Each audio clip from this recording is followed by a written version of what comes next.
Hello friends, uwi na ako. Galing ako sa Buddhist temple. Nandun yung pari. Nahiya ako. Pari nila ba? Pari ba tawag dun? Sunim. Siya yung naglagay ng ano. Naglagay ng kwintas na sa akin nung nagpunta kami dito nung may events ba. Saya-saya ko friends. Friends, lalapit ako sa Korea. Salud! Ito yung tubig ko. Di pa ubos.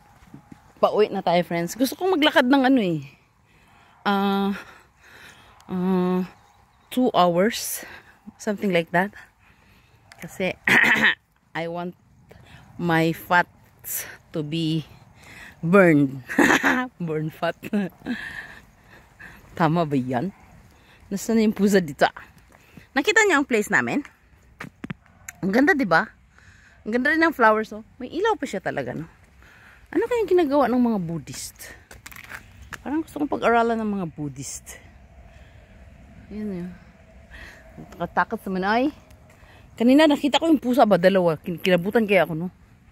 Hinahanap ko yung aso ko eh. Na puti. Kasi naglalakad sila ba? Kasi yung bahay nilang dalawa is one barangay. Hindi ko alam kung saan sila nakakarating. Minsan umuwi, minsan hindi. Friends, pababa na tayo. Nakita niyo yung lugar namin, no? Actually, malapit lang to sa bahay ko, eh. Kaso lang gusto kong mag-burn fat. Hello, Ming! Ming Ming! Anyong! Yung Ming Ming nila, ano eh. Hindi siya pusa na ano, tumatakbo. Katulad ng pusa ko, kinuha ko pa kay Uni, ang layo-layo pa ng binahi ko. Dinrive ko, no? Tapos tapos nilagay ko siya sa labas ba? Yung kwarto ng sapatos. Nilagay ko siya doon ng 3 days. Para sana yung malapit ba siya sa amin? Diyos ko, nung pinakawalan ko na ayaw nang lumapit sa amin. Hindi, hinihintay niya ako pag galing sa work.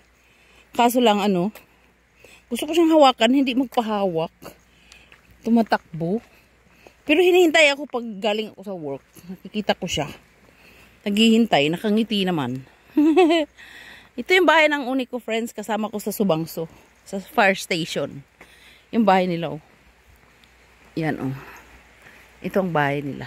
Ito. Magbabay na ako friends ha, kasi nandito na tayo. May makakausap na naman akong people. Nanghingi ako ng tuta eh. Gusto ko yung tuta ni Uni eh. Kinuha daw niya sa isang uni. What is this naman? Yellow flowers. Nalansa naman ay.